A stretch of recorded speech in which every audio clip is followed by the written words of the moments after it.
আমরা সব সময় চাঁদাবাজ, দখলবাজ, সন্ত্রাসবাদের বিরুদ্ধে অবস্থান করব এবং যারা সন্ত্রাস করে তাদের গ্রেপ্তার করে আইনের ব্যবস্থা গ্রহণ করার জন্য আইন শৃঙ্খলা বাহিনীকে অবহিত করবো।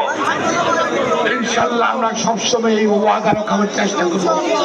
ধানের ভোট দিলে আমরা যে ওয়াদা গাছকে বিঘ্নিত করেছি ইনশাল্লাহ সেটা বাস্তবায়ন করতে সবসময় চেষ্টা করবো।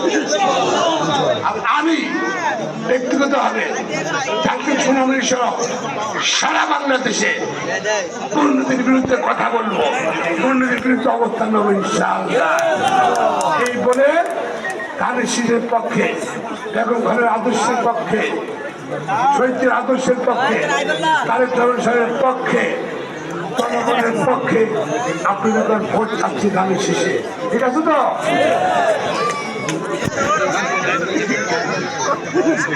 এবং আমার সাধারণ মনে করা হচ্ছে নির্বাচিত ফ্যামিলি কার্ড দেবে তারা স্বচ্ছ মানুষের জন্য, কৃষি কার্ড দেবে, তারপর বেকার বাজার দেবে, এগুলা প্যাকেজের মধ্যে আছে হিসাবে কোনো কোনো আমি তো পদ্ধতি পাবে দিয়েছিলাম।